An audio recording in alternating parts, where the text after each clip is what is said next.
Concentration meditation. This is having a clear, focused concentration on an issue. Now, this can be done multiple ways. It can be done for negative issues and it can be done for positive issues. It's quite like mindfulness, but a little bit different. So mindfulness is trying to keep yourself here in the moment, not in the past, not in the future, but in this moment. The concentration method is more often where you're focused just on the future, not on the now and not on the past, or on just the past and not in the now and not in the future. You've got something that's been a problem. If you have anxiety or depression about something, you spend all day thinking about it. You can be anxious about something for a total of 6 or 7 hours in the day, wasting time thinking about this as it is. So a concentration method is a pattern interrupt for that. And I give this to pretty much all my clients who have anxiety as a way of combating that. So instead of having worry time all day, they put it in their calendar. They plan it out that there's half hour where they've got to sit and just think about this issue. Now, I know it sounds crazy to dedicate time to think about the thing that you want to stop thinking about, but it actually compresses it down to just that.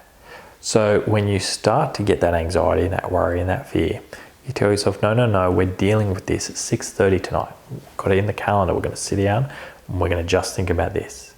And I get people to get a pen and paper out and to write it down, or their computer and their typewriter. Write down every single detail of it, everything you're worried about.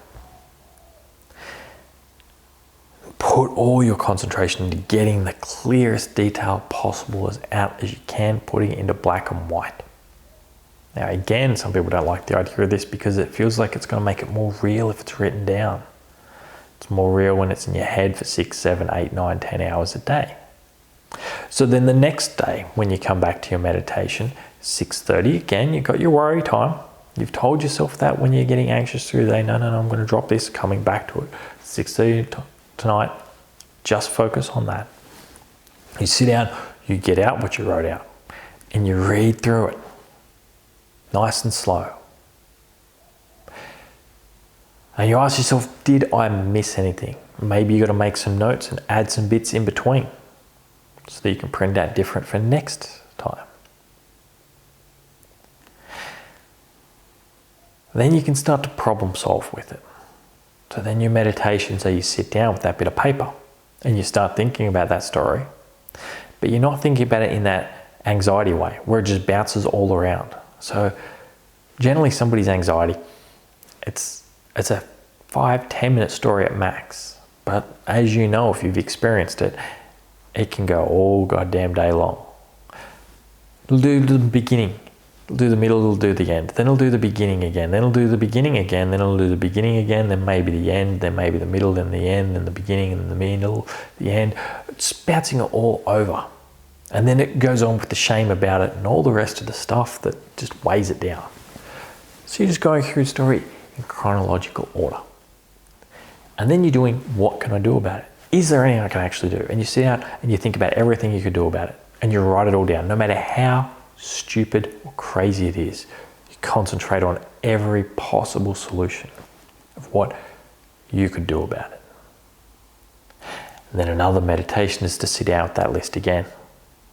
And then you start crossing off things on that list that you can't actually do. Let's say money is your stress. You're going to sit down and think about everything you could do. Some of the things you're going to put on that list is win the lottery, go rob a bank, borrow off your family, borrow off your neighbours, break into your neighbour's house and steal their stuff to sell at the pawn shop, go stand on a street corner and sell yourself, get an extra job, sell all your stuff, find a better job than what you've got, create some sort of residual income of doing something extra. All these different things that you could do. Then when you go through that list, you're going to cross off the things that are not so serious. You're most likely not going to sell yourself on a street corner or rob a bank. most likely not going to win the lottery because you don't even buy a lottery ticket. You narrow down a list to go, well, I can sell my stuff, or I can get an extra job, or I can hit my boss up for a raise. I'm not really confident enough to hit my boss up for a raise, so I can get an extra job, or I can sell my stuff. Neither of them are fun. I think I could do without the motorbike I've got in the shed that I haven't ridden for 6 months, rather than slave away doing an extra job. I'll try that out first. Boom. Done. You found a solution. Sometimes some weird things might pop out that your consciousness knows and it hasn't been able to get that message through. So it's a great way to problem solve and deal with your issues. And the other good thing is, as you go through the day, you can take that folded up bit of paper of either what you can do about it or what the actual story is. And if that anxiety arises, you can pull that paper out and read through it really quickly and ask yourself if there's anything you've missed. And you're doing that meditation really quick, but that part of your mind that's been trying to warn you now knows, oh, he or she's got the story. I'll shut up. And then you can tell yourself, oh, if we need to really think about this, we'll think about it tonight at 6:30. We'll think about it in the morning before we start work. Whatever it is that you've set for your time. And then you can create an anchor with that after you've pulled out and read it a few times. You can just tap that bit of paper in your pocket and say, self, you know there's nothing with that story that's not already on that bit of paper. If I want to know it, I will pull it out and I will read it. And it helps brain train yourself into getting out of that. The other way concentration method works well is for positive things, for game planning, what you want to do. You've got something you want to achieve. You sit down and you focus on it. So first time I did a float tank, I did one of those concentration method meditations where I focused on some game plans I had of what I wanted to do. And I'd worked out a map to buying somebody's business. I didn't end up doing it. I ended up starting down this pathway of what I do now, much more rewarding than what it would have been. But it's still, I felt confident walking out of there and I made steps to action from that. The other time I do concentration meditation quite often now is I do short ones. Every time I consume information, if I am watching an online class like you are right now, or if I'm reading a book, I will get through that bit and then I'll pause and I'll stop and I'll stew it over. I'll meditate on it. I'll spend a couple of minutes letting that sink in, like I want you to do after this.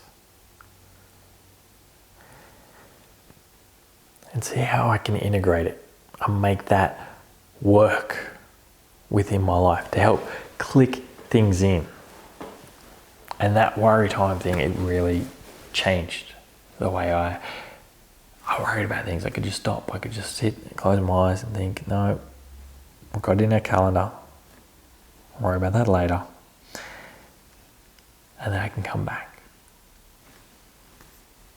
So I want you to play with this in multiple ways. The worry time, planning for something good in your future and concentrate on some dream you want to make happen, and to integrate your studies, especially with this class here, because I want all of you to get the most out of this as possible.